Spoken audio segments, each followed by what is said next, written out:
السلام علیکم ورحمۃ اللہ وبرکاتہ۔ عالم اسلام کے مسلمانوں کے لیے ایک زبردست خوشخبری۔ شہر حیدرآباد کی مشہور و معروف دینی اقامتی ہمہ وقتی درسگاہ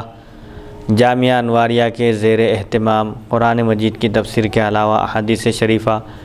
و فقہ کی مشہور و معروف معتبر و مستند صحاح ستہ کو ملا کر جملہ 25 کتابوں کی ویڈیو ریکارڈنگ کا سلسلہ شروع ہو چکا ہے۔ اسی کی ایک سنہری کڑی جامع ترمذی شریف کا درس بھی ہے جو الحمدللہ جاری و ساری ہے۔ بیات شیخ المشائخ حضرت سید محمد عبد القدیر الحسینی المعروف نورانی پاشا رحمۃ اللہ علیہ، بانی و فاؤنڈر جامعہ انواریہ و باب العلم انواریہ ایجوکیشنل سوسائٹی حیدرآباد۔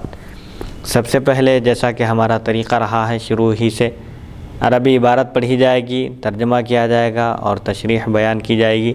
تاکہ احادیث شریفہ کا منشا اور مقصد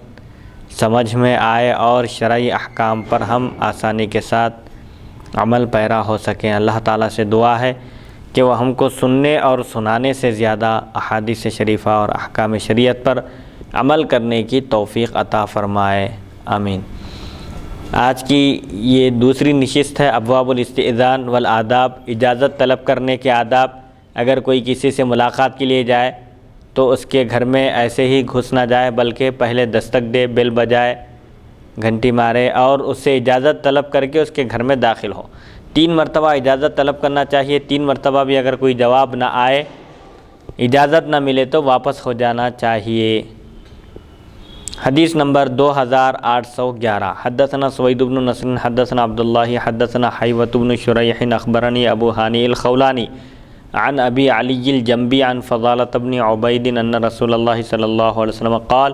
یسلم الفارس علی الماشی والماشی علی القائم والقلیل علی الکثیر۔ ھذا حدیث حسن صحیح و ابو علی الجنبی اسمہ عمرو بن مالک۔ حضرت فضالہ بن عبید رضی اللہ عنہ سے روایت ہے، رسول اکرم صلی اللہ علیہ وسلم نے ارشاد فرمایا، سوار پیادہ کو، چلنے والا کھڑے ہوئے شخص کو اور تھوڑے زیادہ کو سلام کریں۔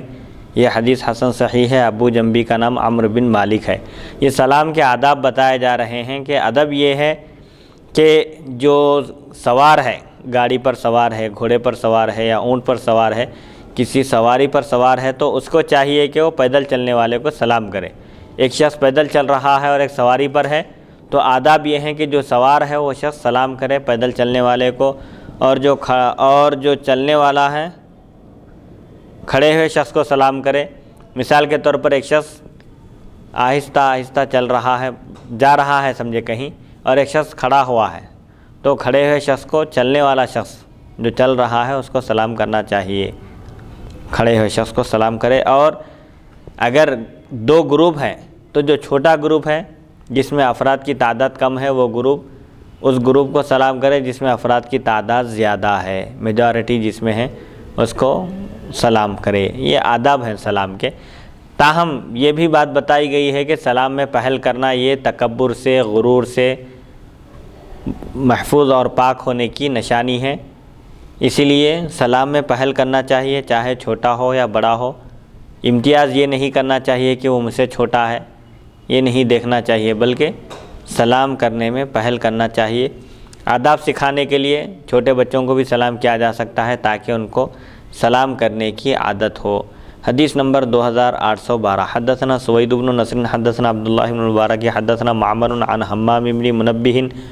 عن ابی ہریرہ عن النبی صلی اللہ علیہ وسلم قال یسلم الصغیر علی الکبیر والمار علی القاعد والقلیل علی الکثیر۔ ھذا حدیث حسن صحیح۔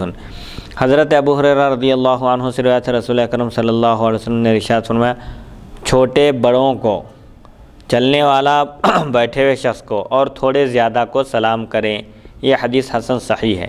بہرحال یہی آداب بتائے جا رہے ہیں۔ بچوں کو چاہیے کہ وہ بڑوں کو سلام کریں اور چلنے والوں کو چاہیے کہ وہ بیٹھے ہوئے لوگوں کو سلام کریں، اور چھوٹی جماعت، وہ گروپ جس میں افراد کی تعداد کم ہیں، ان کو چاہیے کہ وہ بڑی جماعت جس میں افراد زیادہ ہیں، بڑی تعداد میں ہیں، ان کو سلام کریں۔ حدیث نمبر 2813۔ باب التسلیم عند القیام والقعود۔ حدثنا قتیبۃ حدثنا لیث عن ابن عجلان عن سعید المقبوری عن ابی ہریرہ ان رسول اللہ صلی اللہ علیہ وسلم قال اذا انتہى احدکم الی مجلس فلیسلم فإن بدا له ان یجلس فلیجلس ثم اذا قام فلیسلم فلیست الاولی بأحق من الآخرۃ هذا حدیث حسن وقد روی هذا الحدیث عن ابن عجلان ایضا عن سعید المقبوری عن ابیہ عن ابی ہریرہ عن النبی صلی اللہ علیہ وسلم۔ اٹھتے اور بیٹھتے وقت سلام کرنا چاہیے، کہیں پہنچے سلام کرنا چاہیے، پھر واپس ہوتے وقت بھی سلام کر کے واپس ہونا چاہیے۔ حضرت ابو ہریرہ رضی اللہ عنہ سے روایت ہے، رسول اکرم صلی اللہ علیہ وسلم نے ارشاد فرمایا، جب تم میں سے کوئی کسی مجلس تک پہنچے، کسی مجلس میں پہنچے تو سلام کرے، سب سے پہلے اس کو سلام کرنا چاہیے، پھر اگر بیٹھنا ہو مناسب، اگر اس کو سمجھ میں آئے مناسب معلوم ہو بیٹھنا تو اس کو بیٹھ جانا چاہیے، پھر اٹھتے وقت پھر سلام کرے۔ اگر کوئی کسی مجلس میں اگر پہنچ جائے تو اس کو سب سے پہلے سلام کرنا چاہیے، اس کے بعد اگر مناسب معلوم ہوتا ہے وہ مجلس بیٹھنے کی مجلس ہے، ذکر و اذکار کی مجلس ہے، درس کی مجلس ہے اور دینی معلومات کی اگر مجلس ہے تو بیٹھنا چاہیے، پھر اگر اٹھ کر جانا چاہے تو جاتے وقت پھر سلام کرے، کیونکہ پہلا سلام دوسرے سلام کی نسبت زیادہ اہمیت نہیں رکھتا، واپسی کے وقت بھی سلام مسنون ہے، اس کی بڑی اہمیت ہے، اسی لیے واپسی کے وقت بھی سلام کرنا چاہیے۔ دو سلاموں میں کون سے سلام کی زیادہ اہمیت فضیلت بتائی گئی ہے دین اسلام میں؟ یہاں پر جو بتائی جا رہی ہے بات فلیست الاولی بأحق من الآخرۃ، یہ بہت اہمیت والا سلام ہے واپسی کا، کہ آپ اگر واپسی میں کسی کو سلام کریں تو اس کا مطلب یہ ہے کہ آپ اپنے جانے کی اطلاع دے رہے ہیں، کہ اب آپ رخصت ہو رہے ہیں، واپس ہو رہے ہیں، وہاں سے وداع ہو رہے ہیں۔ بہرحال دونوں کی اپنی جگہ اہمیت ہے، لیکن یہ سلام چونکہ واپسی کی اطلاع دینے والا ہے سلام، کہ اب ہم واپس ہو رہے ہیں، یہاں سے وداع ہو رہے ہیں، آپ سے جدا ہو رہے ہیں بلکہ، تو بہرحال اس کی بھی بڑی اہمیت ہے، دوسرے سلام کی بھی۔ عام طور پر لوگ بس ایسے ہی نکل جاتے ہیں۔ میں یہی عرض کرنا چاہ رہا تھا کہ اکثر لوگ جو ہے دعوتوں میں، فنکشنز میں داخل ہوتے وقت تو ملاقات کرتے ہیں، مبارکبادی دیتے ہیں، سلام کرتے ہیں، لیکن جب واپس جاتے ہیں تو ملتے نہیں ہیں اور سلام بھی نہیں کرتے، اگر ملتے بھی ہیں تو بعض لوگ سلام نہیں کرتے۔ بہرحال یہ ہے طریقہ کہ واپسی کے وقت بھی سلام کرنا مسنون ہے، اس کی بھی بڑی اہمیت ہے، کیونکہ وہ وداعی سلام ہے، رخصت ہونے کا سلام ہے، جانے کی اطلاع دینے والا سلام ہے۔ حدیث نمبر 2814 باب الاستئذان قبالۃ البیت۔ حدثنا قتیبہ حدثنا ابن لہیعۃ عن عبید اللہ بن ابی جعفر عن ابی عبد الرحمن الحبلی عن ابی ذر قال قال رسول اللہ صلی اللہ علیہ وسلم من کشف سترا فادخل بصره في البيت قبل ان يؤذن له فرأى عورة اهله فقد اتى حدا لا يحل له ان يأتيه لو انه حين ادخل بصره استقبله رجل فقاء عينيه ما غيرت عليه وان مر رجل على باب لا ستر له غير مغلق فنظر فلا خطيئة عليه انما الخطيئة على اهل البيت وفي الباب عن ابي هريرة وابي امامة هذا حديث غريب لا نعرفه مثل هذا الا من حديث لهيعة وابو عبد الرحمن الحبلی اسمه عبد الله بن زید۔ گھر کے سامنے سے اجازت مانگنے کا بیان۔ اگر کوئی کسی کے پاس ملاقات کے لیے جائے یا کسی ضمن میں کسی کام کے لیے کسی کے گھر جائے تو اس کو چاہیے کہ بل بجائے پہلے اجازت طلب کرے۔ عام طور پر پہلے زمانے میں گھروں کے اوپر پردے نہیں ہوتے تھے یا ہوتے بھی تھے، تو ایسے گھر جہاں پردہ ڈلا ہوا نہ ہو، گھر کھلا ہو، تو وہاں پر اجازت لینے کے لیے، دستک دینے کے لیے یا آواز دینے کے لیے بالکل دروازے کے سامنے کھڑے نہیں ہونا چاہیے، بلکہ بازو ٹھہر کر آواز دینا چاہیے، دستک دے کر۔ اگر ایسی ضرورت پیش آ جائے تو دستک دے کر بازو ہٹ کر کھڑے ہو جانا چاہیے، تاکہ نظر کسی پر پڑنے نہ پائے۔ حضرت ابو ذر رضی اللہ عنہ سے روایت ہے، رسول اکرم صلی اللہ علیہ وسلم نے ارشاد فرمایا، جس نے اجازت ملنے سے پہلے پردہ اٹھا کر کسی کے گھر میں نظر ڈالی اور گھر والوں کے ستر کو دیکھا تو وہ اس حد کو پہنچا جو اس کے لیے جائز نہیں، اور اگر اندر جھانکتے وقت سامنے سے کوئی اس کی آنکھیں پھوڑ دیتا تو میں اس پر کچھ غیرت نہ کھاتا، اور اگر کوئی بے پردہ دروازے کے سامنے سے گزرے اور گھر کی طرف اس کی نظر پڑ جائے تو اس پر کوئی گناہ نہیں، بلکہ گناہ گھر والوں کا، قصور گھر والوں کا ہے، اس باب میں حضرت ابو ہریرہ اور ابو امامہ رضی اللہ عنہما سے بھی روایات منقول ہیں۔ ابو عبد الرحمن حبلی کا نام عبداللہ بن یزید ہے۔ اس حدیث شریف میں یہ تعلیم دی جا رہی ہے کہ گھروں کے دروازوں پر پردے ہونا چاہیے، اور اجازت ملنے سے پہلے اگر کوئی گھر کا پردہ اٹھا کر گھر میں داخل ہو جائے، گھر والوں کے سطر کو دیکھے، یعنی خواتین وغیرہ ہوتی ہیں، اگر ان پر نظر پڑ جائے تو یہ اس کے لیے قطعاً درست نہیں ہے، جائز نہیں ہے، وہ اس حد کو پہنچ چکا جو اس کے لیے جائز نہیں ہے۔ اسی لیے جب تک اندر آنے کی اجازت نہ دی جائے اور بلایا نہ جائے، اس وقت تک کسی کے گھر میں داخل نہیں ہونا چاہیے، پہلی بات۔ اور دوسری بات یہ ہے کہ اگر کوئی شخص اجازت ملنے سے پہلے گھر میں جھانکنے لگے،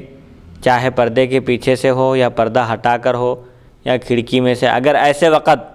کوئی اس کی آنکھ پھوڑ دے، گھر والا، صاحب خانہ، مالک، مکان کا مالک اگر کسی کو دیکھ لے گھر میں نظر ڈالتے ہوئے، گھر کے عورتوں پر نظر ڈالتے ہوئے، اور وہ اس کی آنکھ پھوڑ دے، تو آنکھ پھوڑنے والے پر کوئی گناہ نہیں، کوئی اس پر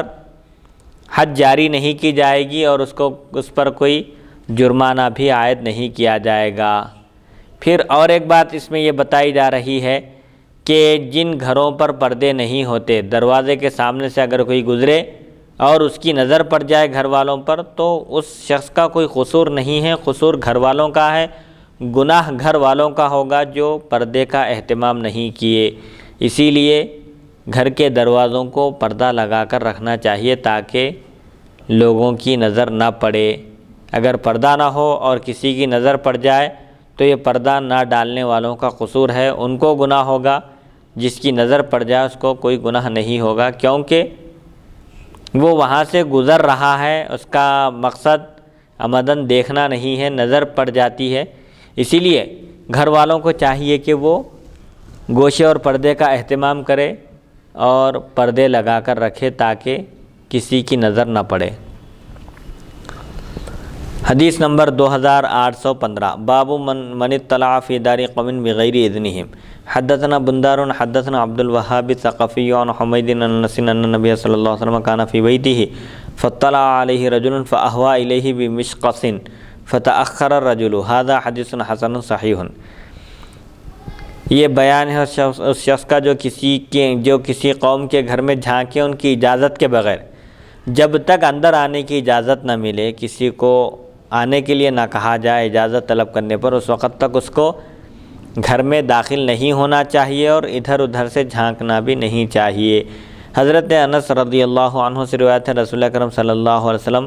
خانہ اقدس میں تشریف فرما تھے کہ ایک شخص نے آپ کو جھانک کر دیکھا تو آپ نے تیر کی نوک اس کی طرف کی، چنانچہ وہ پیچھے ہٹ گیا۔ یہ حدیث حسن صحیح ہے۔ یعنی ایک شخص حضور اکرم صلی اللہ علیہ وسلم کے مکان اقدس میں جھانک کر دیکھنے لگے تو آپ ان کی طرف تیر آگے بڑھائے، ان کی آنکھ میں چبونے کے لیے، ان کو ہٹانے کے لیے، تو فوراً پیچھے ہٹ گئے۔ تو بہرحال کسی کے گھر میں ان کی اجازت کے بغیر داخل بھی نہیں ہونا چاہیے اور جھانکنا بھی نہیں چاہیے، یہ قطعاً درست نہیں ہے۔ اور اگر کوئی شخص بیل بجانے کے بعد، گھنٹی بجانے کے بعد، اجازت طلب کرنے کے بعد، ابھی اجازت دیے جانے سے پہلے پردہ اٹھا کر دیکھے، جھانکنے لگے، اور ایسی صورت میں مالک مکان اس کی آنکھ پھوڑ دے یا اس کو مار دے تو اس پر کوئی گناہ نہیں ہے۔ حدیث نمبر 2816، حدثنا ابن ابی عمر حدثنا سفیان عن الزہری عن سہل بن سعد الساعدی ان رجلا اطلع علی رسول اللہ صلی اللہ علیہ وسلم من حجر فی حجرۃ النبی صلی اللہ علیہ وسلم، من جحر فی حجرۃ النبی صلی اللہ علیہ وسلم ومع النبی صلی اللہ علیہ وسلم مدراۃ یحک بها رأسہ، فقال النبی صلی اللہ علیہ وسلم لو علمت انک تنظر لطعنت بها فی عینک، انما جعل الاستئذان من اجل البصر، وفی الباب عن ابی ہریرہ ھذا حدیث حسن صحیح۔ حضرت سہل بن سعد ساعدی رضی اللہ عنہ سے روایت ہے، نبی کرم صلی اللہ علیہ وسلم کو ایک شخص نے حجرہ مبارک کے سوراخ سے جھانک کر دیکھا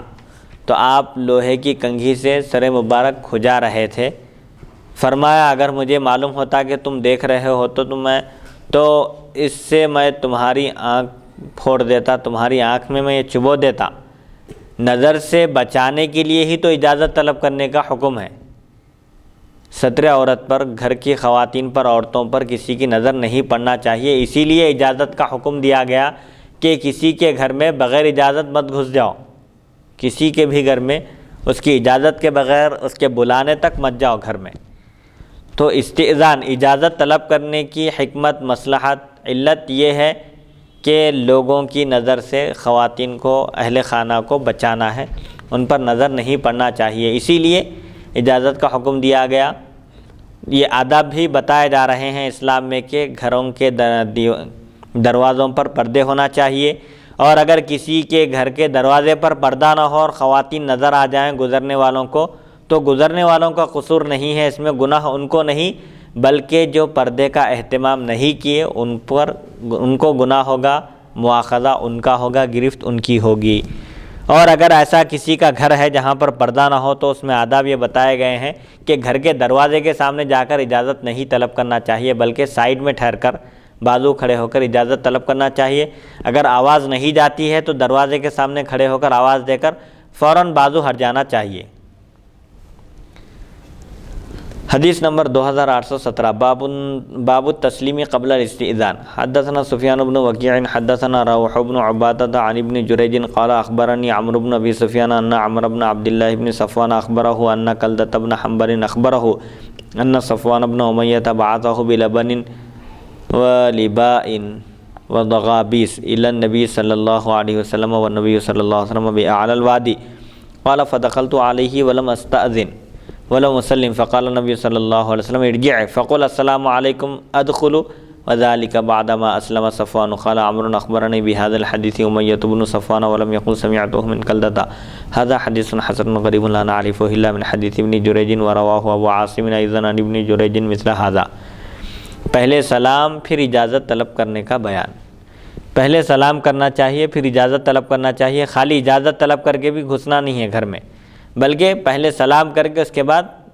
آنے کی اجازت طلب کرنا چاہیے۔ حضرت کلدہ بن حنبل فرماتے ہیں صفوان بن امیہ نے مجھے دودھ، پیوسی اور چھوٹی ککڑیاں دے کر نبی اکرم صلی اللہ علیہ وسلم کی خدمت اقدس میں بھیجا۔ آپ اس وقت بالائی وادی میں تشریف رکھتے تھے، اوپر کے حصے میں گھر کے۔ فرماتے ہیں میں اجازت مانگا اور سلام کیے بغیر اندر داخل ہو گیا، صرف اجازت طلب کیے، کیا میں اندر داخل ہو سکتا ہوں، آ سکتا ہوں،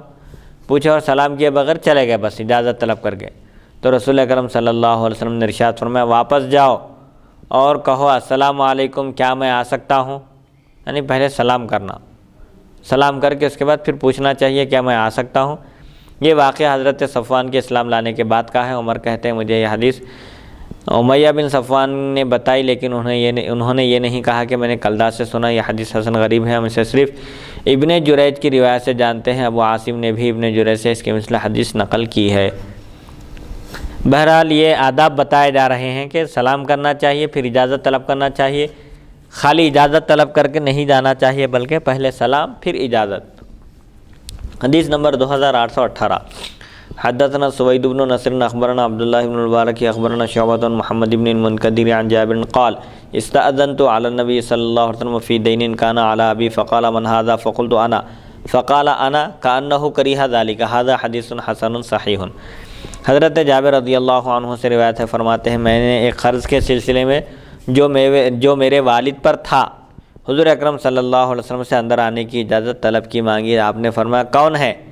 میں نے عرض کیا میں ہوں؟ حضور صلی اللہ علیہ وسلم نے فرمایا میں گویا کہ آپ نے اسے ناپسند فرمایا۔ یہ حدیث حسن صحیح ہے۔ حضرت جابر بن عبداللہ رضی اللہ عنہ کے والد پر قرض تھا، وہ قرض کی ادائیگی کے سلسلے میں حضور اکرم صلی اللہ علیہ وسلم کی خدمت اقدس میں حاضر ہو کر اندر آنے کی اجازت طلب کیے تو حضور پوچھے کہ کون ہے؟ تو انہوں نے کہا میں۔ تو میں کہنے سے واضح نہیں ہوتی بات کہ کون شخص آیا ہے، یہ پتہ نہیں چلتا، کیونکہ ہر آنے والا یہی کہتا ہے کہ میں ہوں، اسی لیے میں کہنے کے بجائے اپنا نام ذکر کرنا چاہیے۔ کسی کے دروازے پر دستک دیں، بیل بجائیں یا گھنٹی بجائیں اور پوچھیں وہ لوگ کہ کون ہے، تو اس وقت اپنا نام بتانا چاہیے تاکہ شناخت ہو۔ میں کہنا، میں ہوں کہنا یہ ناپسندیدہ ہے، یہ مناسب نہیں ہے۔ حضرت جابر رضی اللہ عنہ کے والد پر قرضہ تھا، حضور اکرم صلی اللہ علیہ وسلم کی برکت سے ان کا پورا قرض ادا ہو گیا۔ وہ بہرحال ایک طویل قصہ ہے، کسی موقع پر اس کو انشاءاللہ بیان کیا جائے گا۔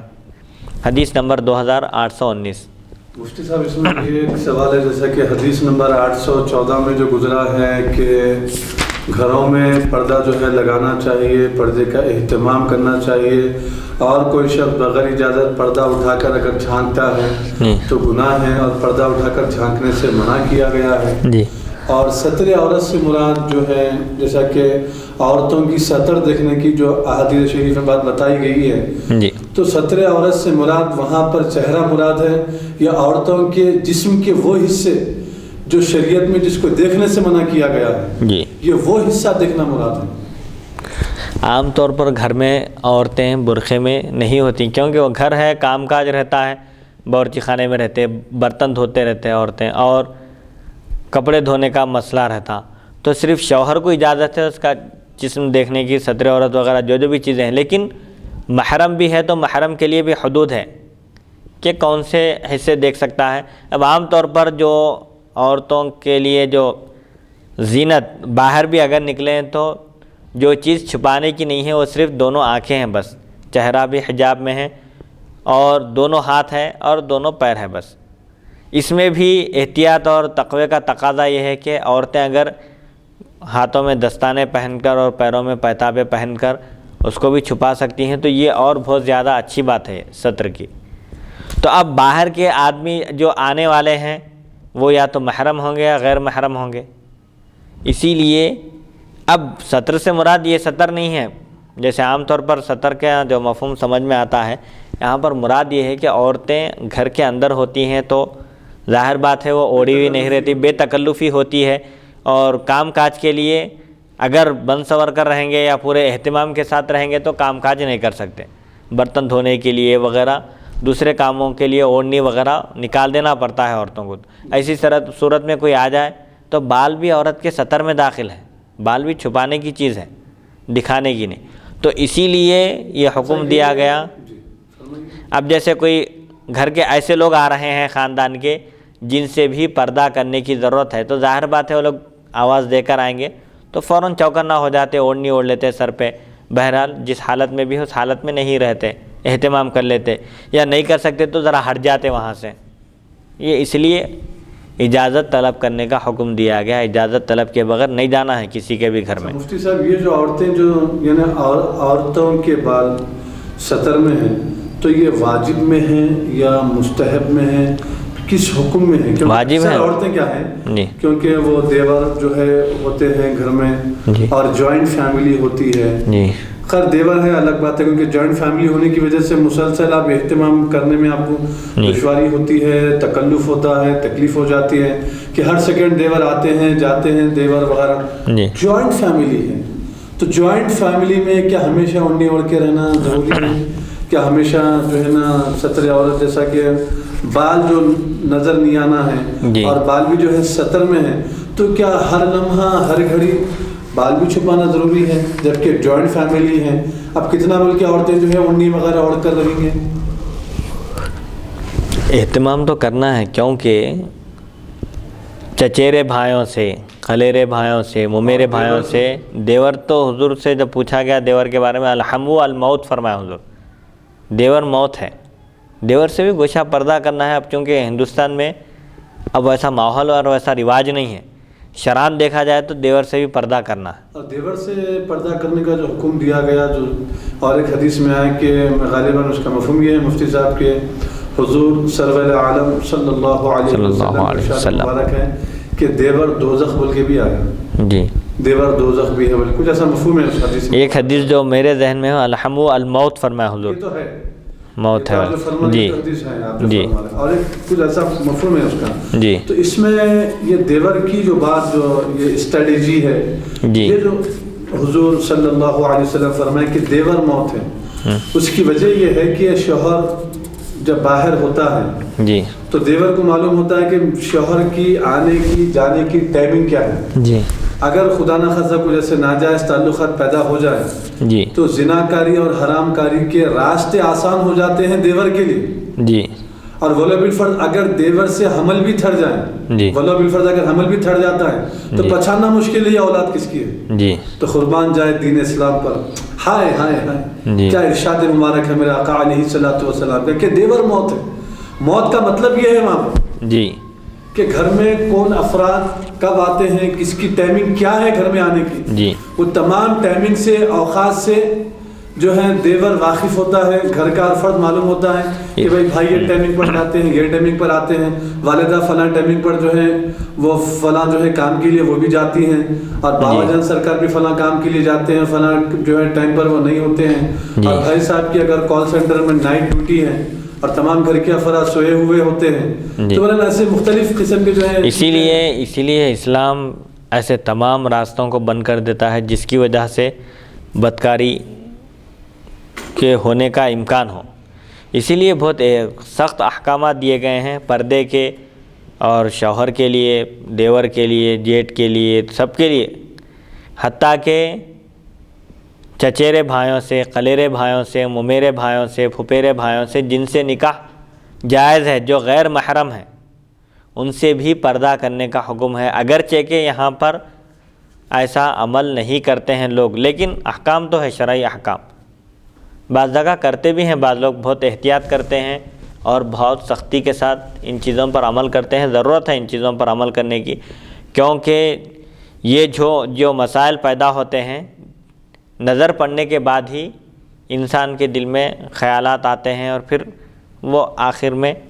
بدکاری کا ارتکاب کرتا ہے. سیریلز جو چل رہے ہیں اس کی تباہی کا نتیجہ ہے مفتی صاحب. اب دیکھیے جو سیریلز میں یعنی بھاوج اور دیور جو بے تکلف ہوتے ہیں اور ایک دوسرے سے جو مذاق وغیرہ جو کرتے ہیں، یہ جو بے تکلفی پن ہے اسلام میں جائز نہیں ہے، اسے منع کیا گیا ہے، قطعاً حرام ہے. سیریلز، ٹی وی کے سیریلز وغیرہ دیکھ کر زندگی میں جو ہے ایسا کر رہے ہیں لوگ. یہ کیا بڑی بدبختی اور ہمارے لیے بدنصیبی کی بات ہے جو لوگ ایسا کرتے ہیں. اچھا، اور ایک بات اس میں یہ ہے مفتی صاحب کہ اب آپ دیکھیے غلام اور باندی کے نظام میں آپ جو ہے یہ حدیث شریف گزری ہے ترمذی شریف کی جلد اول میں، غالباً جلد اول میں، تو اس میں یہ آپ ارشاد فرمائے تھے کہ حضور اکرم صلی اللہ علیہ وسلم کی حدیث مبارک سے کہ غلام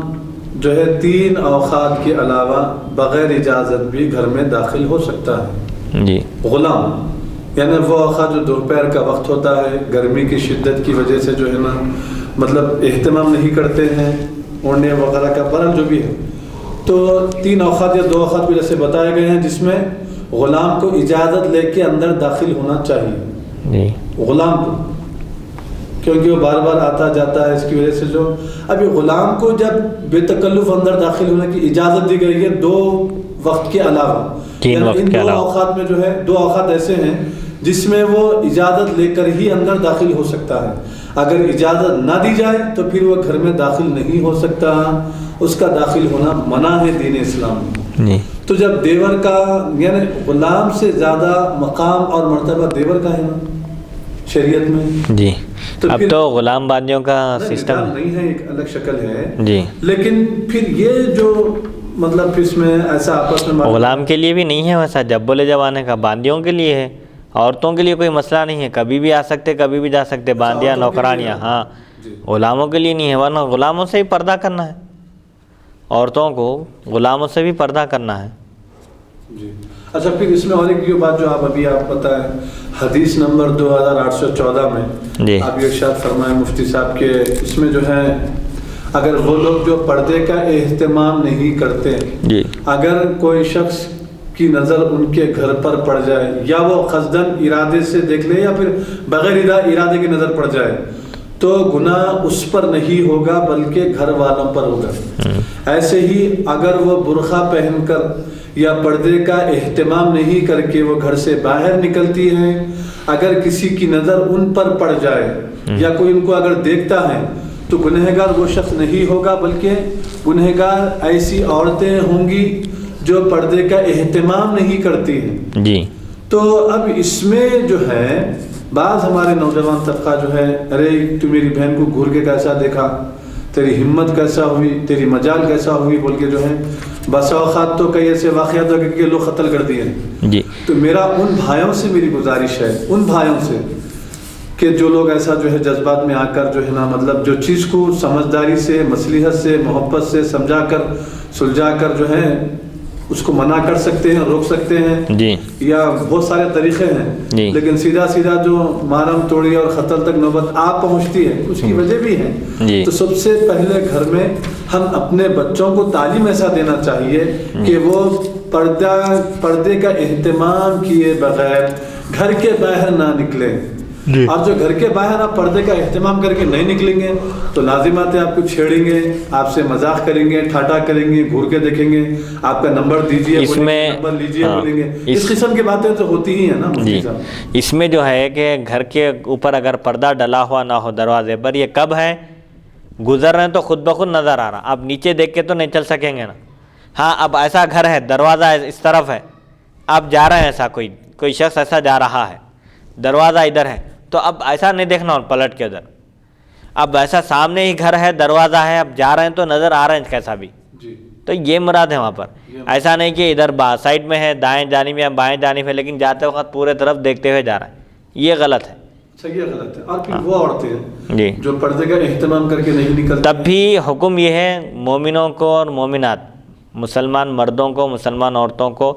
سورہ نور میں حکم دیا گیا مومن مرد بھی اپنی نگاہیں نیچی رکھیں اور عورتیں بھی نگاہ اٹھا کر نہ دیکھیں کسی کو۔ لیکن اب یہاں پر حضور صلی اللہ علیہ وسلم اب دیکھیے وہ حدیث کے الفاظ میں ابھی آپ جو فرمائیں کہ عورتیں گنہگار ہوں گی اگر مرد ان کو دیکھتے ہیں، نہیں اس کا ذکر نہیں ہے، اس میں صرف پردے کا ذکر ہے۔ یہاں پر اگر کسی کے دروازے پر اگر پردہ پڑا ہوا نہ ہو اور کسی شخص کی نظر پڑ جائے، ڈالنا نہیں ہے نظر، اتفاقاً پڑ جائے اگر تو فوراً اس کو نظر ہٹا لینا ہے، اس کے لیے تو احکام ہے اس کے لیے بھی۔ لیکن یہ گناہ کس پر ہوں گا؟ اس کی جو نظر پڑ گئی اس پر، پردہ نہیں ڈالنے کی وجہ سے ہوا ہے، اس کی نظر جو پڑی ہے خواتین پر، پردہ ڈلا ہوا نہیں تھا گھر کے اوپر اس لیے پڑی اس کی نظر۔ پردہ ڈلا ہوا ہے، کوئی اجازت ملنے سے پہلے پردہ اٹھا کے دیکھ رہا اندر جانے کے واسطے، تو جب پھر ان گناہ گار ہوں گا۔ ایسی صورت میں اگر کوئی اس کو مار بھی دیا، اگر اس کی آنکھ پھوڑ دے یا اس کو زخمی بھی کر دے تو کوئی مواخذہ نہیں ہوگا اس پر، گرفت نہیں ہوں گی، پکڑ نہیں ہوں گی، شرعاً ان گناہ گار نہیں ہوں گا۔ حدیث نمبر 2819 باب ما جاء فی کراہیت طروق الرجل اہلہ لیلا۔ حدثنا احمد بن منیع حدثنا سفیان بن عیینۃ عن الاسود بن قیس النبیحی العنزی عن جابر ان النبی صلی اللہ علیہ وسلم نہاہم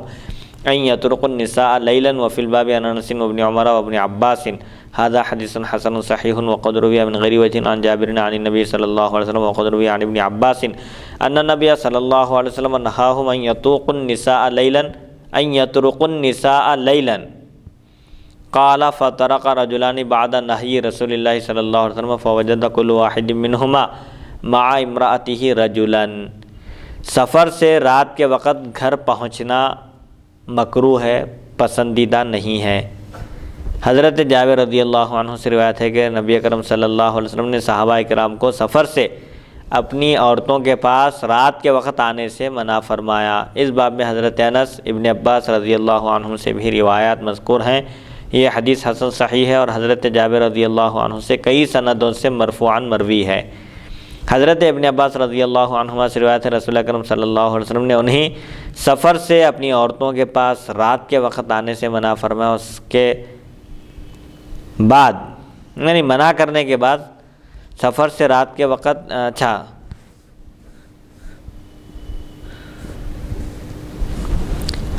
قال حضرت ابن عباس رضی اللہ عنہ نے فرمایا پس دو آدمی رسول اکرم صلی اللہ علیہ وسلم کے منع کرنے کے بعد رات کے وقت اپنی بیویوں کے پاس آئے تو ان دونوں میں سے ہر ایک شخص نے اپنی بیوی کے ساتھ ایک آدمی کو پایا۔ تو بہرحال رات کے وقت سفر سے اگر کوئی پہنچ رہا ہے اس کے لیے مستحب بہتر یہ ہے، اچھی بات اس کے لیے یہ ہے کہ وہ رات کے وقت اپنے اہل و عیال کے پاس نہ پہنچے، دن کے وقت آئے۔ ہو سکتا ہے کوئی ایسی ناگہانی صورتحال پیش آ جائے اور پھر خاندان کا خاندان تباہ ہو جائے، سب مسائل پیش آ سکتے ہیں، اسی لیے عورتوں کی بھی اچھی تربیت کرنی چاہیے تاکہ وہ اپنی عزت اور عصمت کی شوہر کی غیر موجودگی میں بھی حفاظت کریں۔ اسی لیے اس عورت کو سب سے بہترین قرار دیا گیا جو اپنے شوہر کے مال کی بھی حفاظت کرے اور اس کی خاطر اپنی عزت اور آبرو کو بھی محفوظ رکھے اس کے غیاب میں بھی۔ حدیث نمبر 2820 باب ما جاء فی تتریب الکتاب۔ حدثنا محمود بن غیلان حدثنا شبابۃ عن حمزة عن ابی الزبیر عن جابر ان رسول اللہ صلی اللہ علیہ وسلم قال اذا كتب احدكم كتابا فليتربه فانه انجح للحاجة هذا حدیث منکر لا نعرفه عن ابی الزبیر الا من هذا الوجه وحمزة هو ابن عمرو النصیبی وهو ضعیف فی الحدیث۔ خط کو گرد آلود کرنے کا بیان۔ عموماً پہلے دور میں زمانے ماضی میں خطوط لکھے جاتے تھے، خطوط روانہ کیے جاتے تھے، تو خط کو گرد آلود کرنے سے اس کو مٹی میں ملوث کرنے سے، لت پت کرنے سے تھوڑا بہت وہ فوراً خط پہنچتا ہے اور جس مقصد سے اس کو بھیجا جا رہا ہے وہ مقصد میں فوراً کامیابی ملتی ہے۔ حضرت جابر رضی اللہ عنہ سے روایت ہے نبی اکرم صلی اللہ علیہ وسلم نے ارشاد فرمایا جب تم میں سے کوئی خط لکھے تو اس کو چاہیے کہ اس کو خاک آلود کر دے کیونکہ یہ حاجت کو بہت جلد پورا کرتا ہے۔ مطلب یہ ہے کہ خط میں جو حاجت لکھ کر بھیجا جا رہا ہے، خط پوسٹ کیا جا رہا ہے، خط کے اوپر تھوڑی سی مٹی ڈالنا چاہیے۔ حاجت مانے ضرورت، اپنی ضرورت کو، یہ کسی ضرورت کے تحت خط لکھ رہا ہے کسی کو اور وہ چاہتا ہے کہ اس کی وہ ضرورت جلد پوری ہو جائے، تو ایک طریقہ بتایا گیا کہ اس پر مٹی ڈال کر تھوڑی سی پھر اس کو جھٹک دے کر پوسٹ کیا جائے۔ یہ ایک مختلف طریقے سمجھے، فعال نیک کے طور پر بتایا گیا۔ جی ہاں، سنت ہے ایسا کرنا، کیونکہ حضور اکرم صلی اللہ علیہ وسلم نے فرمایا کہ اگر حاجت جلدی پوری ہونا ہے تو اس طرح کیا جائے تو انشاءاللہ اس کی حاجت پوری ہوگی۔ حدیث نمبر 2821 حدثنا قتیبہ حدثنا عبداللہ بن الحارث عن عنبسۃ عن محمد بن زازان عن ام سعد عن زید بن ثابت قال دخلت على رسول اللہ صلی اللہ علیہ وسلم وبین یدیہ کاتب فسمعته يقول ضع القلم على اذنك فانه اذكر للمملی۔ هذا حدیث لا نعرفه الا من هذا الوجه وهو اسناد ضعیف۔ محمد بن زازان وعنبسۃ بن عبد الرحمن یضعفان۔ کان پر قلم رکھنے کا بیان۔ حضرت زید بن ثابت رضی اللہ عنہ فرماتے ہیں میں بارگاہ نبوی صلی اللہ علیہ وسلم میں حاضر ہوا تو دیکھا کہ آپ کے سامنے ایک کاتب بیٹھا ہوا ہے۔ میں نے نبی اکرم صلی اللہ علیہ وسلم کو فرماتے ہوئے سنا قلم اپنے کان پر رکھو، اس سے مضمون زیادہ یاد آتا ہے۔ اس حدیث کو ہم صرف اسی سند سے پہچانتے ہیں، یعنی یہ ایک طریقہ ہے کہ قلم کان پر رکھا جاتا ہے تو جو چیز یاد آنا ہے وہ فوراً جلدی یاد آ جاتی ہے، تو اس میں تعلیم دی گئی ہے۔ اسی لیے اکثر لوگوں کو دیکھیے، بعض ٹیلرز ہیں، بڑھئی کے پاس، کارپینٹر کے پاس جائیے، وہ لوگ بھی کبھی پینسل قلم وغیرہ جو بھی ان کے استعمال میں ہوتا ہے اس کو کان پر رکھتے ہیں، اس سے وہ چیز جلدی یاد آتی ہے۔ ہتھیار بتا دیا گیا کہ کوئی چیز جلدی یاد آنا ہے تو قلم کو اپنے کان پر رکھنا چاہیے۔ سبحان اللہ، ہر چیز کی تعلیم ہے، دیکھیں حدیث شریفہ میں۔ حدیث نمبر 2822 حدثنا علی بن حجر اخبرنا عبد الرحمن بن ابی زیاد عن ابیہ عن خارجہ بن زید بن ثابت عن ابیہ زید بن ثابت قال امرنی رسول اللہ صلی اللہ علیہ وسلم ان اتعلم له کلمات من کتاب یہود وقال انی واللہ ما آمنوا یہود علی کتابی قال فما مر بی نصف شہر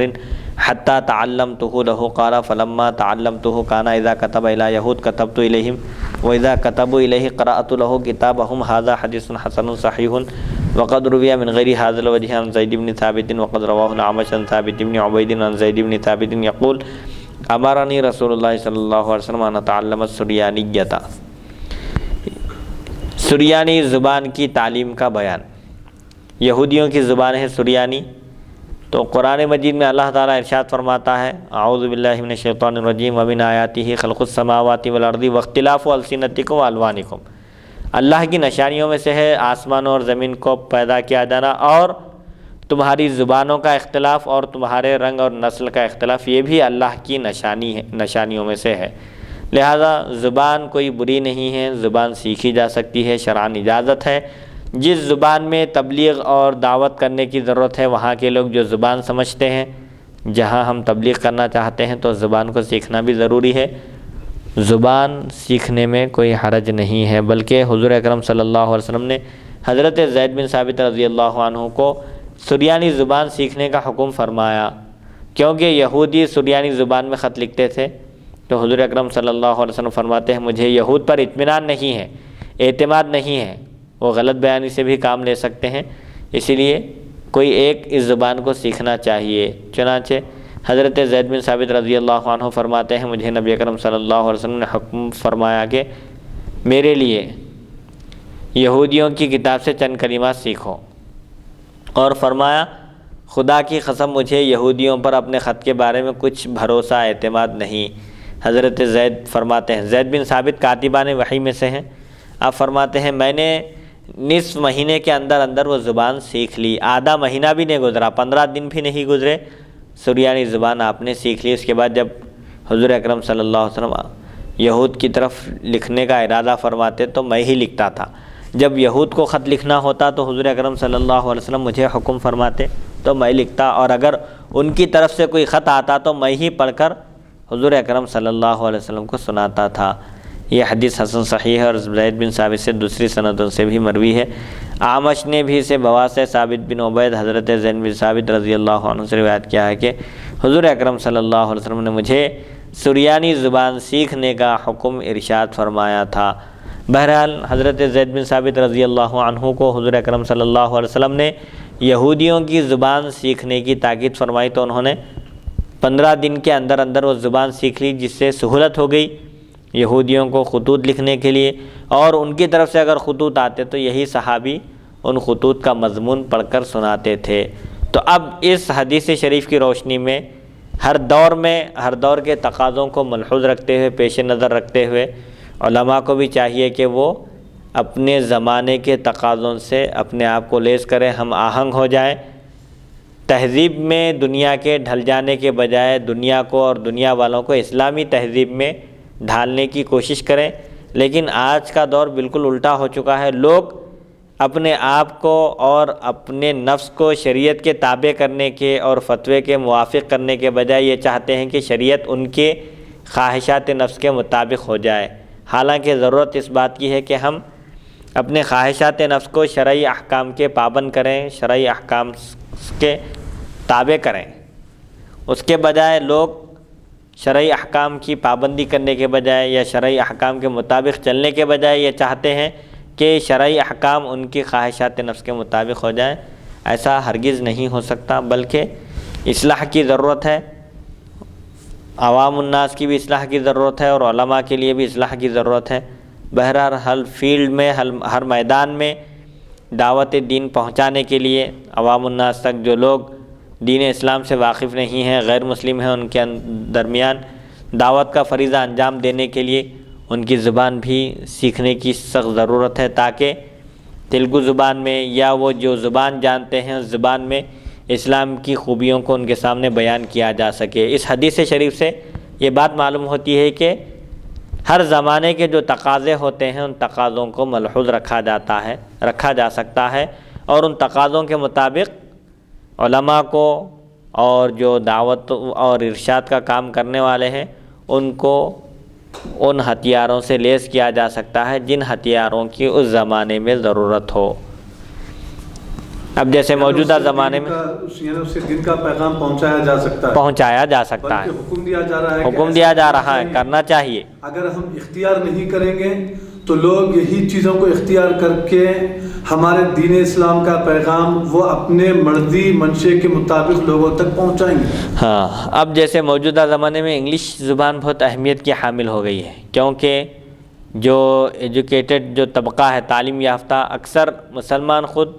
اردو سے نابلد ہوتے جا رہے ہیں، اردو وہ نہ پڑھ سکتے ہیں نہ لکھ سکتے ہیں، بس گفتگو کر سکتے ہیں، اور بعض لوگ تو اکثر اردو میں گفتگو بھی نہیں کر سکتے۔ ان کے گھر میں پورا ماحول، کلچر، تہذیب انگلش کی، انگریزی کی ہو چکی ہے، جس کی وجہ سے ان کے لیے سارا مواد، اسلامی لٹریچر انگلش میں ان کو فراہم کرنے کی ضرورت ہے۔ تو اس لحاظ سے موجودہ زمانے میں علماء کو چاہیے کہ وہ انگلش میں مہارت حاصل کریں، تاکہ دعوت اور ارشاد کا کام لوگوں تک انگریزی زبان میں، جس زبان میں وہ اچھی طرح سمجھ سکتے ہیں، اس زبان میں ان کو سمجھا سکیں۔ حدیث نمبر 2823، باب ما جاء فی مکاتبۃ المشرکین۔ حدثنا یوسف بن حماد البصری حدثنا عبد الاعلی عن سعید عن قتادہ عن انس بن مالک ان رسول اللہ صلی اللہ علیہ وسلم كتب قبل موته الى كسرى والى قیصر والى النجاشی والى كل جبار يدعوهم الى الله وليس بالنجاشی الذي صلى عليه هذا حدیث حسن صحیح غریب۔ مشرکین سے خط و کتابت کا بیان۔ غیر مسلموں کو خطوط لکھے جا سکتے ہیں دین کی دعوت دینے کے لیے، دین کی خوبیوں کو اجاگر کرنے کے لیے اور دین کی طرف ان کو مائل کرنے کے لیے خط اور کتابت کا سلسلہ جاری رکھا جا سکتا ہے، شروع کیا جا سکتا ہے، ان کو خطوط بھی لکھے جا سکتے ہیں۔ حضرت انس بن مالک رضی اللہ عنہ سے روایت ہے، نبی کرم صلی اللہ علیہ وسلم نے اپنے وصال با کمال سے پہلے کسریٰ، قیصر، نجاشی اور ہر جابر و سرکش بادشاہ کو خط لکھ کر انہیں اللہ تعالیٰ کی طرف دعوت دی، بلایا۔ یہ نجاشی وہ نہیں جن کی نماز جنازہ حضور اکرم صلی اللہ علیہ وسلم نے پڑھی تھی، ادا کی تھی۔ نجاشی دو گزرے ہیں، ایک جو مسلمان ہو گئے تھے، جب ان کے وصال کی حضور اکرم صلی اللہ علیہ وسلم کو اطلاع ملی تو آپ نے ان کی نماز جنازہ پڑھی تھی، یہ وہ نجاشی نہیں ہے۔ بہرحال حضور اکرم صلی اللہ علیہ وسلم نے دعوت و ارشاد کا جو فریضہ انجام دیا، آپ نے اپنے وصال با کمال سے پہلے بادشاہوں کو بھی خطوط لکھے، ان کو بھی دین کی دعوت دی۔ حدیث نمبر 2824، بابن کیف یکتب الی اہل الشرک۔ حدثنا سوید بن نصر حدثنا عبداللہ بن مبارک حدثنا یونس عن الزہری قال اخبرنی عبید اللہ بن عبد اللہ بن عتبہ عن ابن عباس انہ اخبرہ ان ابا سفیان بن حرب اخبرہ ان ہرقل ارسل الیہ فی نفر من قریش کانوا تجارا بالشام فاتوه فذکر الحدیث قال ثم دعا بکتاب رسول اللہ صلی اللہ علیہ وسلم فقرئ فیہ بسم اللہ الرحمن الرحیم من محمد عبد اللہ ورسولہ الی ہرقل عظیم الروم السلام علی من اتبع الہدی اما بعد ھذا حدیث حسن صحیح وابو سفیان اسمہ صخر بن حرب۔ مشرکین کی طرف خط کیسے لکھا جائے؟ مشرکوں کو جو خطوط لکھے جاتے ہیں اس کا میٹر، اس کا مضمون کیا ہونا چاہیے؟ حضرت ابو سفیان بن حرب کہتے ہیں میں قریش کی اس جماعت میں تھا جو تجارت کی غرض سے، تجارت کے مقصد سے ملک شام گئی ہوئی تھی کہ ہرقل نے مجھے بلا بھیجا، ایک بادشاہ ہے، یہ سب لوگ اس کے پاس گئے۔ راوی نے حدیث بیان کرتے ہوئے کہا پھر اس نے نبی اکرم صلی اللہ علیہ وسلم کا نامہ مبارک منگوا کر پڑھا۔ اس بادشاہ کے پاس، ہرقل کے پاس جو خط بھیجا گیا تھا وہ خط مبارک منگوا کر طلب کر کے پڑھا، اس میں لکھا ہوا تھا۔ وہ خط شروع کیسے ہو رہا تھا؟ اللہ ہی کے نام سے شروع کرتا ہوں جو نہایت مہربان، جو بخشنے والا انتہائی مہربان ہے۔ اللہ کے بندے اور رسول محمد صلی اللہ علیہ وسلم کی طرف سے روم کے بڑے بادشاہ ہرقل کی طرف، جیسے انگلش میں لکھتے ہیں ٹو، جس کو خط لکھا جا رہا ہے، اور جس کی جانب سے لکھا جا رہا ہے فرام، تو عربی میں بھی حضور اکرم صلی اللہ علیہ وسلم کے خط کا مضمون شروع ہوتا ہے بسم اللہ کے بعد من محمد عبد اللہ ورسولہ، یعنی محمد صلی اللہ علیہ وسلم جو اللہ کے بندے، جو اللہ کے خاص بندے اور اس کے رسول ہیں، ان کی جانب سے یہ خط بھیجا جا رہا ہے روم کے عظیم بادشاہ ہرقل کے نام۔ ہدایت کے پیروکار پر سلام ہو، جو ہدایت کی پیروی کیے، ہدایت کے پیچھے چلے، ہدایت کا راستہ اختیار کیے، ان پر سلامتی، ان کے لیے سلامتی ہے، ان پر سلام ہو۔ اما بعد، یہ حدیث حسن صحیح ہے۔ ابو سفیان کا نام صخر بن حرب ہے۔ اس میں طریقہ بتایا جا رہا ہے مشرکین کو دعوت دینے کا کہ پہلے بسم اللہ الرحمن الرحیم لکھنا چاہیے، پھر اس کے بعد جن کی جانب سے خط بھیجا جا رہا ہے اور جن کے نام بھیجا جا رہا ہے، پھر اس کے بعد اپنا مدعا، اس میں اپنا جو مقصد ہے اس کو بیان کرنا چاہیے۔ حدیث نمبر 2825، باب ما جاء فی ختم الکتاب۔ حدثنا اسحاق بن منصور اخبرنا معاذ بن ہشام حدثني ابي عن قتادة عن انس بن مالك قال لما اراد نبي الله صلى الله عليه وسلم ان يكتب الى العجم قيل له ان العجم لا يقبلون الا كتابا عليه خاتم فاصطنع خاتما قال فكأني انظر الى بياضه في كفه هذا حديث۔ خط پر مہر لگانے کا بیان، اور پھر اسلام میں جو ہے خط لکھنے کا طریقہ بھی بتایا جا رہا ہے جی، کہ خط کیسے لکھا جاتا ہے جی، اس کی بھی تعلیمیں دیکھیے جی، یہ جو حدیث گزری ہے۔ ہاں، پہلے چونکہ طریقہ یہی تھا، خطوط کا ہی سلسلہ ہوتا تھا۔ اب جیسے سہولتیں، ٹیکنالوجی ترقی کر چکی ہے سائنس کی وجہ سے، موبائل فون، سیٹلائٹ وغیرہ، یہ جو سہولتیں مہیا ہو چکی ہیں، یہ قریب کے زمانے میں بھی ایسی سہولت نہیں تھی۔ لوگ خطوط ہی کے ذریعے ایک دوسرے کی کیفیت معلوم کرتے تھے اور خطوط باضابطہ ہر خط کا جواب دیا جاتا تھا۔ اب یہ جو بیان ہے خط پر مہر لگانے کا، اسٹامپ لگانے کا، کہ عرب میں طریقہ تھا، عجمیوں کا طریقہ تھا کہ وہ بغیر اسٹامپ کے کوئی خط قبول نہیں کرتے تھے، مہر بند ہونا خط اور اس کے اوپر اسٹامپ لگا ہوا ہونا، اس کی اہمیت ہوتی تھی۔ تو حضرت انس بن مالک رضی اللہ عنہ فرماتے ہیں نبی اکرم صلی اللہ علیہ وسلم نے جب عجمیوں کو خط لکھنے کا ارادہ فرمایا تو عرض کیا گیا یا رسول اللہ صلی اللہ علیہ وسلم، عجمی لوگ مہر کے بغیر خط قبول نہیں کرتے، جب تک اسٹامپ نہ ہو اس وقت تک خط کو قبول نہیں کیا جاتا۔ چنانچہ حضور اکرم صلی اللہ علیہ وسلم نے ایک انگوٹھی بنوائی۔ حضرت انس فرماتے ہیں گویا کہ میں اب بھی حضور اکرم صلی اللہ علیہ وسلم کے دست مبارک پر اس کی چمک دیکھ رہا ہوں۔ جب آپ کو یہ اطلاع دی گئی تو آپ کیا کیا، اس وقت ایک انگوٹھی بنائے، اسی کو اپنے مہر قرار دیا، اسٹامپ سمجھیے، اس کا ایک نشان لگا دیتے اور خط روانہ کر دیتے تھے۔ حدیث نمبر 2826۔ حدیث میں امت کے لیے کیا تعلیم ہے مفتی صاحب کے؟ یہ تعلیم ہے اس حدیث میں کہ ہر زمانے میں اگر کوئی نئی چیزیں جو ہے ایجاد کی گئی ہیں، اس کے بغیر آپ کے دین اسلام کے پیغام کو قبول جو ہے نہیں کرتے ہیں، تو مطلب جیسا کہ آج کل لوگ جو رٹ لگاتے ہیں کہ بھئی یہ بدعت وہ بدعت، بعض ہمارے مسلمان بھائی ہیں جو ہر چیز بدعت شرک کا جو ہے پہاڑا پڑتے ہیں، تو ان کے لیے اس بات کی اس میں حدیث میں کیا یہ تعلیم ہے مفتی صاحب کہ جس زمانے میں جبکہ دین اسلام میں اس کے متعلق کوئی حکم نازل نہ ہوا ہو، یعنی فریڈم ہے، آزادی ہے آپ کو، تو وہ اختیار کر سکتے ہیں، اس کی اجازت ہے، اس کی اجازت ہے جب تک کہ وہ شریعت کے کسی قاعدے سے نہ ٹکراتی ہو۔ اب جتنے بھی ٹیکنالوجیز موجودہ جو سائنسی ترقیات ہیں، بہت ساری چیزیں ہیں، ان کے استعمال کی اسلام میں اجازت ہے۔ علماء کا اختلاف تو خیر ہر دور میں ہوتا ہی ہے اور رہتا ہے، جو چیز شریعت کے اصول اور قواعد سے نہیں ٹکراتی ہے، جس کو اختیار کرنے سے شرعی احکام پر کوئی فرق نہیں پڑتا، اس کو اختیار کیا جا سکتا ہے۔ جبکہ حضور اکرم صلی اللہ علیہ وسلم مہر وہاں کے بادشاہ بغیر مہر کے کوئی خط کو قبول نہیں کرتے ہیں، اسی لیے آپ نے جو ہے وہ اسٹامپ تیار کیا ہے، انگوٹھی، ورنہ آپ تیار نہیں کیے۔ ہاں، تو اس سے معلوم ہوتا ہے کہ دین اور دعوت و ارشاد کا کام کرنے کے لیے ویب سائٹ یا اپلوڈنگ کے جو طریقے ہیں، یوٹیوب وغیرہ جتنے بھی ایجادات ہو چکے ہیں اس دور میں، ان تمام طریقوں کو اپنایا جا سکتا ہے دین کی نشر و اشاعت کے لیے۔ لیٹسٹ طریقوں کو بھی اپنایا جا سکتا ہے، بشرطے کہ وہ شرعی احکام کے خلاف نہ ہو۔ اب دیکھیے جتنی بھی طریقے ہیں، یوٹیوب ہے، ہر ایک چیز میں فائدہ بھی ہوتا ہے، نقصان بھی ہوتا ہے۔ لوگ کہتے ہیں کہ نیٹ کے نقصانات زیادہ ہیں، استعمال کرنے والے کے اوپر ہے۔ جو شخص اس کے فوائد سے فائدہ اٹھانا چاہتا ہے، متقی پرہیزگار ہے، اس کا صحیح استعمال کرتا ہے، تو ظاہر بات ہے اس سے فائدہ ہی اٹھائے گا۔ بہرحال استعمال کے اوپر ہے ہر چیز کا۔ حدیث نمبر 2826۔ باب کیف السلام۔ حدثنا سوید اخبرنا عبداللہ ابن المبارک اخبرنا سلیمان ابن المغیرۃ حدثنا ثابت البنانی حدثنا ابن ابی لیلى عن المقداد ابن الاسود قال اقبلت انا وصاحبان لی قد ذهبت اسماعنا وابصارنا من الجهد فجعلنا نعرض انفسنا على اصحاب النبي صلی اللہ علیہ وسلم فليس احد يقبلنا فاتينا النبي صلی اللہ علیہ وسلم فاتى بنا اهله فاذا ثلاثه اعنز فقال النبي صلی اللہ علیہ وسلم احتلبوا هذا اللبن فكنا نحتلبه فيشرب كل انسان نصيبه ونرفع لرسول الله صلی اللہ علیہ وسلم نصيبه فيجيء رسول الله صلی اللہ علیہ وسلم من اللیل فیسلم تسلیما لا یوقظ النائم ویسمع الیقظان ثم یأتی المسجد فیصلی ثم یأتی شرابہ فیشربہ ھذا حدیث حسن صحیح۔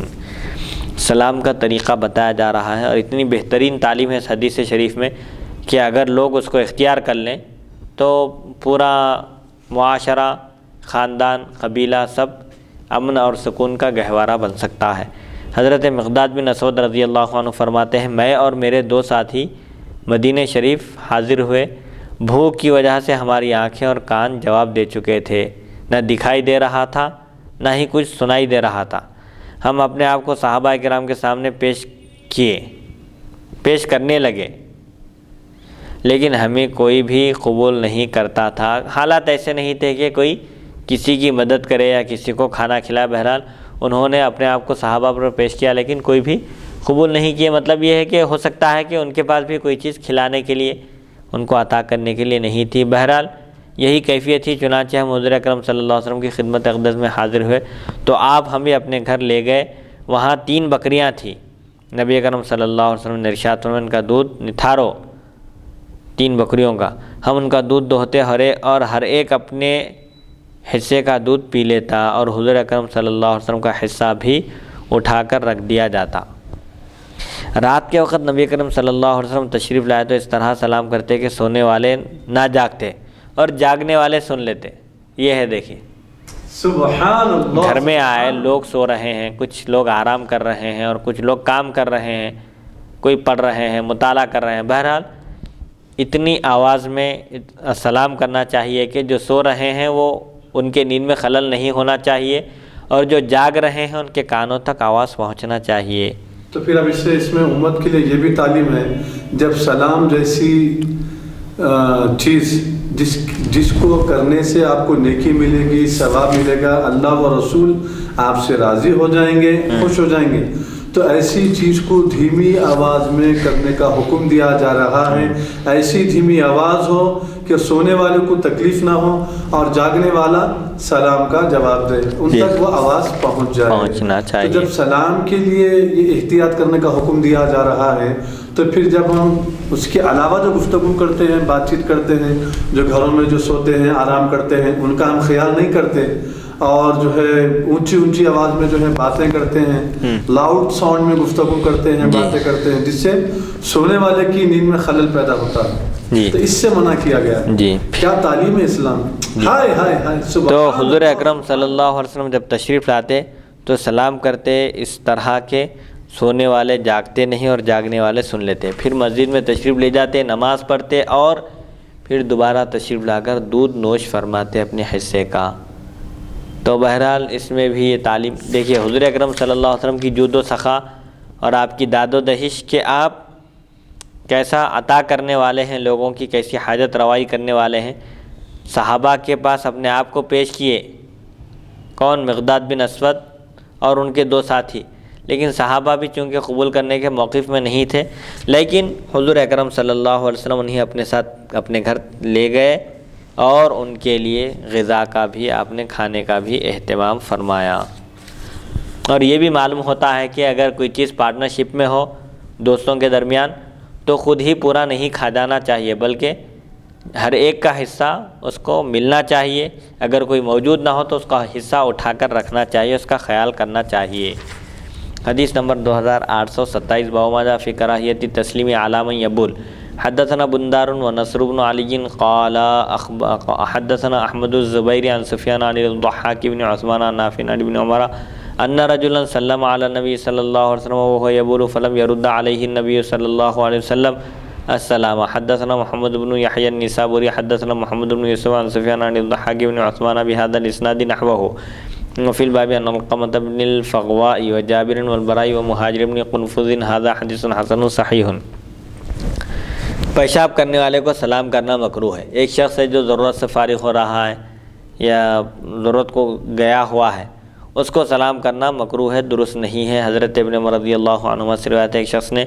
نبی اکرم صلی اللہ علیہ وسلم کو اس وقت سلام کیا جب آپ ضرورت سے فارغ ہو رہے تھے، آپ صلی اللہ علیہ وسلم نے سلام کا جواب نہیں دیا۔ محمد بن یحییٰ نشاپوری نے بواسطہ محمد بن یوسف اور سفیان ضحاک بن عثمان سے اسی سند کے ساتھ اس کے ہمانہ روایت نقل کی۔ اس باب میں حضرت علقمہ بن فغوا، جابر، برا اور مہاجر بن قنفذ رضی اللہ عنہم سے بھی روایات مذکور ہیں۔ پیشاب کرنے والے کو، ضرورت سے فارغ ہونے والے کو سلام نہیں کرنا چاہیے۔ اگر کوئی کر بھی دے سلام تو اس کے سلام کا جواب اس کو نہیں دینا چاہیے۔ بعض لوگ بیت الخلاء میں ٹھہر کر سلام کرتے ہیں، بعض لوگ کوئی ضرورت سے فارغ ہو رہا ہے، جا رہا ہے، بیت الخلاء میں داخل ہوتے ہی نظر آتے ہیں، اس کو سلام کرتے ہیں، وہاں سے جواب دیتا ہے، یہ درست نہیں ہے۔ اگر کوئی سلام کر بھی دے تو اس کا جواب نہیں دینا ہے۔ حدیث نمبر 2828، باب ما جاء فی کراہیۃ ان یقول علیک السلام مبتدئا۔ حدثنا سوید حدثنا عبداللہ حدثنا خالد الحذا عن ابی تمیمۃ الجہیمی عن رجل من قومہ قال طلبت النبی صلی اللہ علیہ وسلم فلم اقدر علیہ فجلست فاذا نفر هو فیہم ولا اعرفه وهو یصلح بینهم فلما فرغ قام معه بعضهم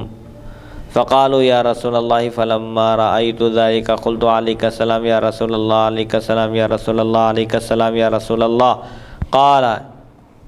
ان علیک السلام تحیۃ المیت ثم اقبل علیہ فقال اذا لقی الرجل اخاه المسلم فلیقل السلام علیکم ورحمۃ اللہ وبرکاتہ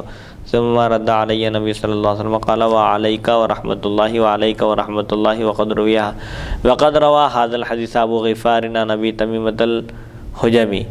عن ابي جريج جابر بن سليم الحجيمي قال اتيت النبي صلی اللہ علیہ وسلم فذكر الحديث وابو تميمة اسمه طريف بن مجالد۔ پہلے علیک السلام کہنے کی ممانعت، سلام کا جو طریقہ ہے السلام علیکم ورحمۃ اللہ وبرکاتہ، یہ طریقہ ہے۔ علیک السلام کہنا ممنوع ہے، منع ہے، نہیں کہنا چاہیے۔ ابو تمیمہ حجیمی اپنی قوم کے ایک آدمی سے روایت کرتے ہیں، انہوں نے کہا میں نے نبی اکرم صلی اللہ علیہ وسلم کو تلاش کیا لیکن آپ کو نہیں پا سکا، بس میں بیٹھا رہا، اچانک کیا دیکھتا ہوں کہ آپ لوگوں کی ایک جماعت میں موجود ہیں، میں آپ صلی اللہ علیہ وسلم کو پہچانتا نہ تھا، آپ لوگوں کے درمیان صلح کرا رہے تھے، جب آپ فارغ ہوئے تو کچھ لوگ آپ کے ساتھ اٹھے اور کہنے لگے یا رسول اللہ۔ جب میں نے یہ بات دیکھی تو کہا علیک السلام یا رسول اللہ، 3 مرتبہ یہی الفاظ دہرائے، علیک السلام یا رسول اللہ۔ تو نبی اکرم صلی اللہ علیہ وسلم نے فرمایا علیک السلام مردے کا سلام ہے۔ پھر آپ میری طرف متوجہ اور فرمایا جب کوئی مسلمان دوسرے مسلمان بھائی سے ملاقات کرے تو کہے السلام علیکم ورحمۃ اللہ وبرکاتہ۔ پھر آپ نے میرے سلام کا جواب دیتے ہوئے 3 مرتبہ فرمایا وعلیکہ ورحمۃ اللہ۔ ابو غفار نے بھی یہ حدیث بواسطہ ابو تمیمہ حجیمی ابو جری جابر بن سلیم حجیمی سے روایت کی، وہ فرماتے ہیں میں حضور اکرم صلی اللہ علیہ وسلم کی خدمت میں حاضر ہوا، آخر تک ابو تمیمہ کا نام طریف بن مجالد ہے۔ بہرحال شروع میں علیک السلام کہنا یہ منع ہے، اس کی ممانعت آئی ہے کیونکہ یہ مردے کا سلام ہے، جو زندوں کو سلام کیا جاتا ہے وہ ہے السلام علیکم ورحمۃ اللہ وبرکاتہ۔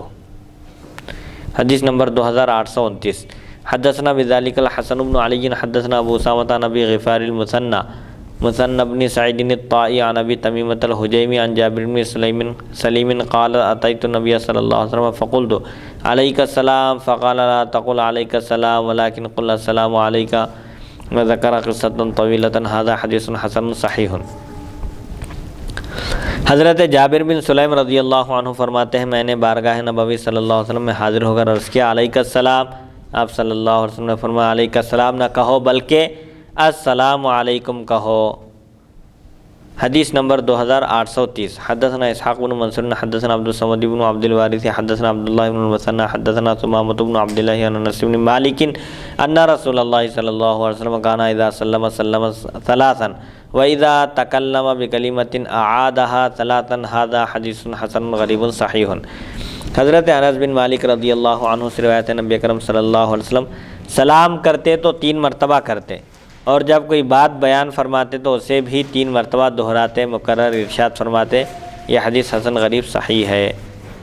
مطلب یہ ہے کہ حضور اکرم صلی اللہ علیہ وسلم جب گفتگو فرماتے تو کوئی بات بیان فرماتے تو اب اس کو 3 مرتبہ ارشاد فرماتے تھے تاکہ لوگ اس کو سن کر اچھی طرح یاد کر لیں، محفوظ کر لیں، اپنے دل اور دماغ میں بٹھا لیں۔